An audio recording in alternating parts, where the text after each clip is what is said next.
भारत देश हमारा अब भी गुलाम है। प्यारे मित्रों, भारत देश हमारा अब भी गुलाम है। क्यों गुलाम है? किस कारण गुलाम है? क्यों गुलाम है? किस कारण गुलाम है? और इंसान सोचता है कि हम इनके नीचे हैं, हम इनके नीचे हैं। राजनीतिक का इंसान अब भी ये भारत देश हमारा गुलाम है। राजनीतिक का ये भारत देश हमारा अब भी गुलाम है। क्यों गुलाम है? आप भी जानना चाहते हैं? यदि नारेंद्र कहानीकार चैनल पर हैं लोग, तो जानने से पहले आप हमारे चैनल को कर देंगे सब्सक्राइब और बेल आइकन घंटी को कर देंगे ऑन, ताकि नारेंद्र कहानीकार की सुनते रहेंगे आप प्यारे मित्रों कहानियां। तो चलिए प्यारे मित्रों, इस मुद्दे पे हम ज्यादा कुछ चर्चा करते हुए, तो राजनीतिक का देश कैसे गुलाम है। हर इंसान ये सोचता है कि नेता सबसे बड़ा है।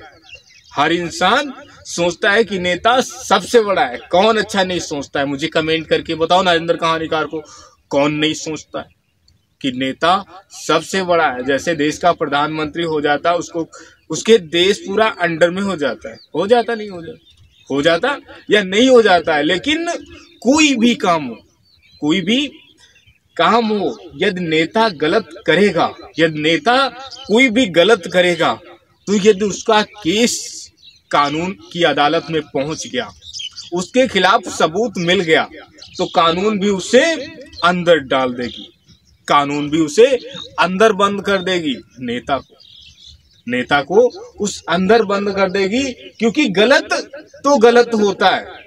तुमने यदि गवर्नमेंट जॉब पाई, यदि तुमको स्कूल में गलत पढ़ाया गया होता, तुमको यदि स्कूल में गलत पढ़ाया गया होता, तो क्या तुमने गवर्नमेंट की जॉब पाई होती? मुझे कमेंट करके बताओ नारेंद्र कहानीकार को। स्कूल में यदि तुमको गलत पढ़ाया गया होता, तो क्या तुमने आज ये जो वर्दी पहन रखी है, ये क्या वर्दी तुम्हारे शरीर पे होती? हाँ, गलत यदि तुमको पढ़ाया जाता, क्या वर्दी तुम्हारे शरीर पे होती? तब वर्दी होने के बावजूद भी तुम अपने आप को गुलाम समझ रहे हो। राजनीतिक का अपने आप का गुलाम समझ रहे हो, जबकि तुम एक पढ़े लिखे बंदे हो। पढ़े लिखे बंदे हो। संविधान को पढ़ा नहीं है क्या तुमने? संविधान को पढ़ा नहीं है? फर्स्ट पेज पे क्या लिखा हुआ? हम भारत के नागरिक, सर्वप्रथम नागरिक है। हर इंसान सर्वप्रथम नागरिक है।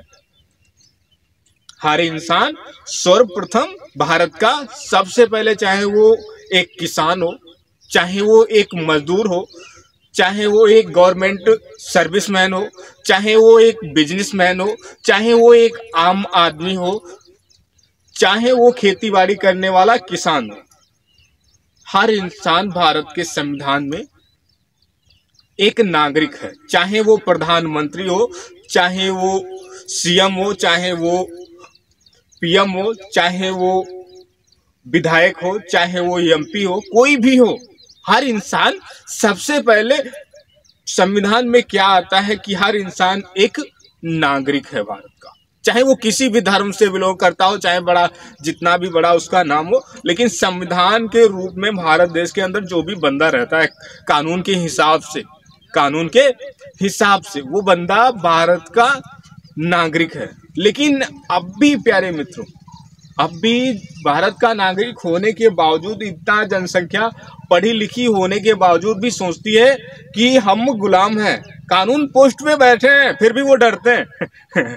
कानून पोस्ट पे वो बैठे हैं, फिर भी वो डरते हैं लोगों से कि रे राजनेता हमसे बड़ा है, ये राजनेता हमसे बड़ा है। जबकि इन्होंने शपथ ली थी, हम देश की रक्षा करते हुए, चाहे बेशकली हमारी जान चली जाए, हम पीछे नहीं हटेंगे, ना किसी से डरेंगे। हम ना पीछे हटेंगे, ना किसी से डरेंगे। देश की रक्षा हम अपनी जान जब तक हमारे शरीर में रहेगी तब तक हम करेंगे। फिर भी ये लोग पीछे हट जा रहे हैं, फिर भी ये लोग पीछे हट जा रहे हैं। अरे भाई, क्यों पीछे हट रहे हो? देश की रक्षा नहीं करनी है क्या? ये देश को बचाना नहीं है क्या? फौजी तो अपना काम कर रहा है बॉर्डर पे, देश को कभी खतरा नहीं आने देता। फौजी तो अपना काम कर रहा, देश का कभी भी खतरा नहीं आने देता, कभी भी अपना खतरा नहीं आने देता। कोर्ट भी अपना अपना बराबर काम करता है सही प्रकार से। कोर्ट भी, ये देश के अंदर कोई भी सच और नियम के हिसाब से चलता है तो वो क्या चलता है, कानून चलता है अपना। भारत के अंदर कानून चलता है अपना। भारत के अंदर कोई नियम से चलता है तो भारत का कानून चलता है। अदालत को सिर्फ क्या चाहिए होता है, सबूत। ये सबूत किसी भी के खिलाफ भी मिल गया तो वो जेल के सलाखों के अंदर जा सकता है, या उसे फांसी हो सकती है, या उसे मुकदमा उस पर चल सकता है, सब कुछ उसके ऊपर हो सकता है यदि उसके खिलाफ कोई भी सबूत मिल जाए। कोई भी सबूत मिल जाए तो प्यारे मित्रों, डरना नहीं है, भारत देश के अंदर रहना है, भारत देश के अंदर रहना है। यदि आपको भी भारत का नागरिक बनना है, यदि आपको भी भारत का नागरिक बनना है तो राजनेताओं से नहीं डरना है, राजनेताओं से नहीं डरना है। और राजनेताओं ने किया क्या आज तक, राजनेताओं ने किया क्या आज तक, मुझे कमेंट करके बताओ। हर पार्टी ने अपने अपने जात और अपने अपने धर्मों के हिसाब से लोगों को चाहा है, नहीं चाहा, कमेंट करके बताओ मुझे। कांग्रेस पार्टी आई तो उसने भी अपने लोगों को चाहा, भाजपा पार्टी आई उसने भी अपने लोगों को चाहा। जहां तहां राज्यों में जो है मुख्यमंत्री वगैरह बन गए, उन्होंने भी अपने लोगों को चाहा, जैसे अखिलेश यादव, बहन कुमारी मायावती जी और केजरीवाल। जहां तहां बन गए ये लोग मुख्यमंत्री, लेकिन इनके अपने लोगों को सबसे ज्यादा चाहा राजनीतिक की पार्टी में।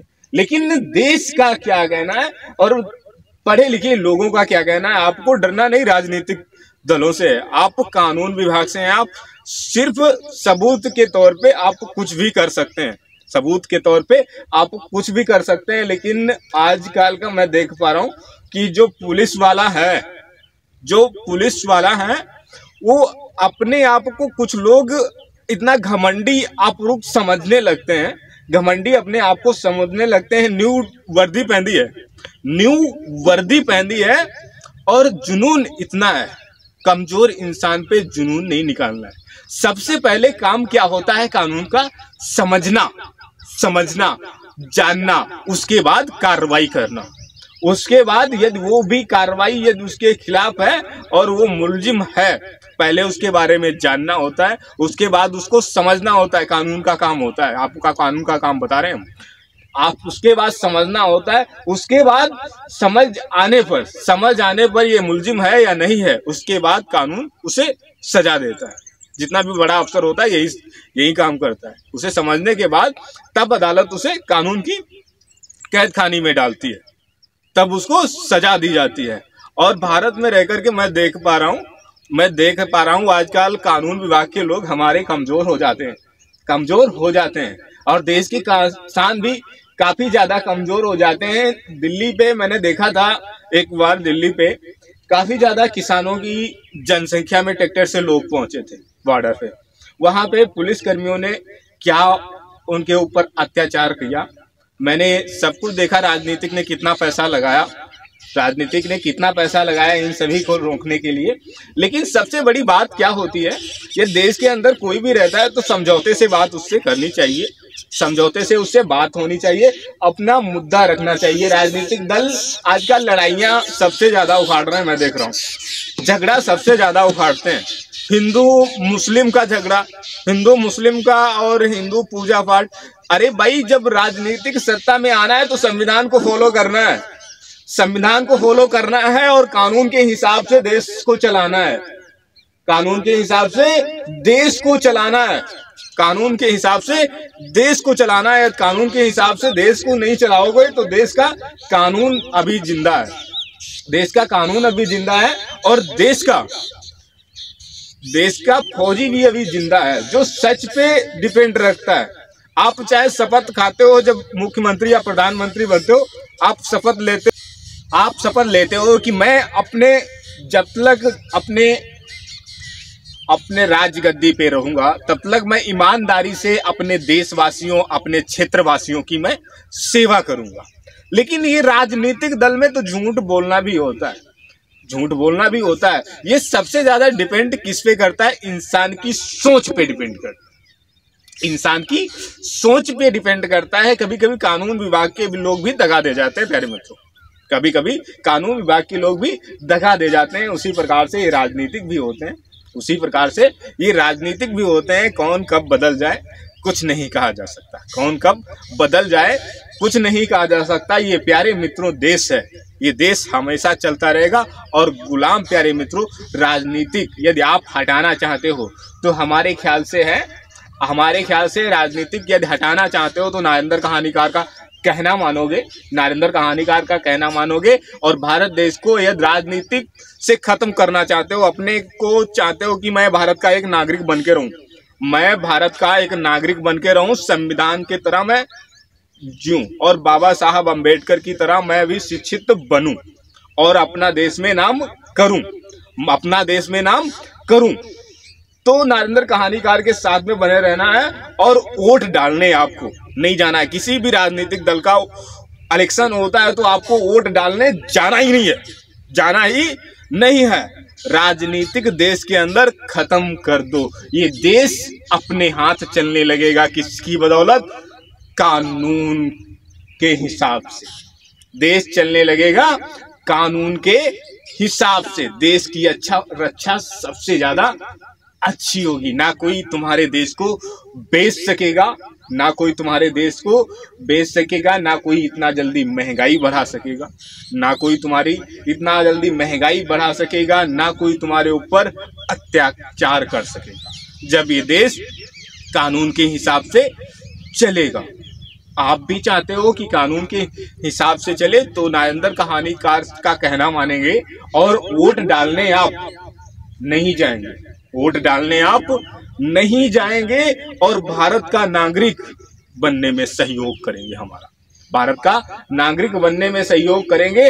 और पढ़े लिखे लोग ये चाहते हैं कि हम भारत के नियमों को फॉलो करें, तो सबसे पहले वर्ड को फॉलो करो। सबसे पहला जो वर्ड है संविधान का, हम भारत के नागरिक पहले नागरिक बन के दिखाओ, पहले भारत के नागरिक बन के दिखाओ। सब धर्मों को एक बराबर करके दिखाओ, सब धर्मों को एक बराबर करके दिखाओ। स्कूलों से जाति भेदभाव का मिटा के नाम दिखाओ, तो मैं जानूं आपको कि आप भारत के नागरिक बन गए। जितना भी बड़ा लिखा बंदा है वो सभी लोग नरेंद्र कहानीकार के साथ में रहेगा और भारत का नागरिक बनने के लिए है या तैयार, तो वो वोट डालने इस बार इलेक्शन में नहीं जाएगा। संविधान को फॉलो करेगा और देश को बचाएगा। देश में कोई भी सत्ता नहीं होगी, कोई भी गुलामी नहीं होगी, कोई किसी से डरेगा नहीं, हर इंसान बराबर होगा। देश चलेगा कानून से, ना कि राजनीतिक से। राजनीतिक तो झूठ बोल देता है, बड़े बड़े सपने दिखा देता है, वो आता नहीं राजनीतिक में, क्योंकि हमेशा राजनीतिक में पार्टियां रही है और पार्टियां ये सिर्फ अपने लोगों को सोचती हैं। जो दूसरे पार्टी के लोग होते हैं, दूसरे पार्टी के लोग गरीब नहीं होते क्या? मुझे बताओ, कमेंट करके बताओ मुझे, दूसरे पार्टी के लोग गरीब नहीं होते क्या? सभी पार्टियों में, सभी धर्मों में और सभी पार्टियों में क्या अमीर ही लोग होते हैं? सभी पार्टियों में गरीब लोग हैं। भाजपा में भी गरीब हैं, कांग्रेस में भी गरीब, सपा में भी गरीब हैं, बहुजन समाज में भी काफी ज्यादा गरीब हैं, बीएसपी में काफी ज्यादा गरीब है। सभी पार्टियों में प्यारे मित्रों गरीब है। लेकिन पार्टियां क्या करती हैं? ये 5 पार्टियां राजनीतिक की खड़ी हो गई इलेक्शन में, 5 पार्टियां खड़ी हो गई राजनीतिक में इलेक्शन में, तो कौन सी पार्टी जीतेगी? बताओ मुझे कमेंट करके। सिर्फ एक पार्टी जीतेगी, वही राज करेगी। एक पार्टी जीतेगी, सिर्फ वही राज करेगी। वो राज किसका बनाएगी? सबसे ज्यादा अपने लोगों के बारे में वो सोचेगी, 5 पार्टियों के बारे में नहीं सोचेगी, क्योंकि वो विपक्ष पार्टियां हैं। देश एक है और देश की रक्षा करने वाला एक है, वो है कानून। कानून के हिसाब से आपको भी चलना होगा और राजनीतिक दल आपको भी खत्म करना होगा। यदि कानून पोस्ट से किसी भी पोस्ट से बिलोंग करते हो और सोचते हो कि मैं एक छोटा हूं, ऑफिसर छोटा हूं, तो ऑफिसर कोई भी छोटा बड़ा नहीं है। नेता कोई भी छोटा बड़ा नहीं है। ऑफिसर कोई भी छोटा बड़ा नहीं है, नेता कोई भी छोटा बड़ा नहीं, सभी भारत के नागरिक हैं और सभी संविधान के रूप में एक बराबर, एक समान है और सभी भारत के नागरिक हैं। तो प्यारे मित्रों, ये देश अब भी गुलाम है और गुलामी कैसे तुमको छुटाना है, गुलामी कैसे छुटाना है तुमको। पढ़े लिखे बंदे हो तो नारेंद्र कहानीकार की कहानी को समझ गए होगे। ये नारेंद्र कहानीकार आपको फिर से मिलेंगे अपनी नेक्स्ट कहानी के साथ में। तब तक के लिए आप अपना रखेंगे ध्यान प्यारे मित्रों, अपने बच्चों का रखेंगे ध्यान। ये नारेंद्र कहानीकार फिर मिलेंगे आपको एक नई कहानी के साथ में। तब तक के लिए प्यारे मित्रों, आपको नारेंद्र कहानीकार का नमस्कार।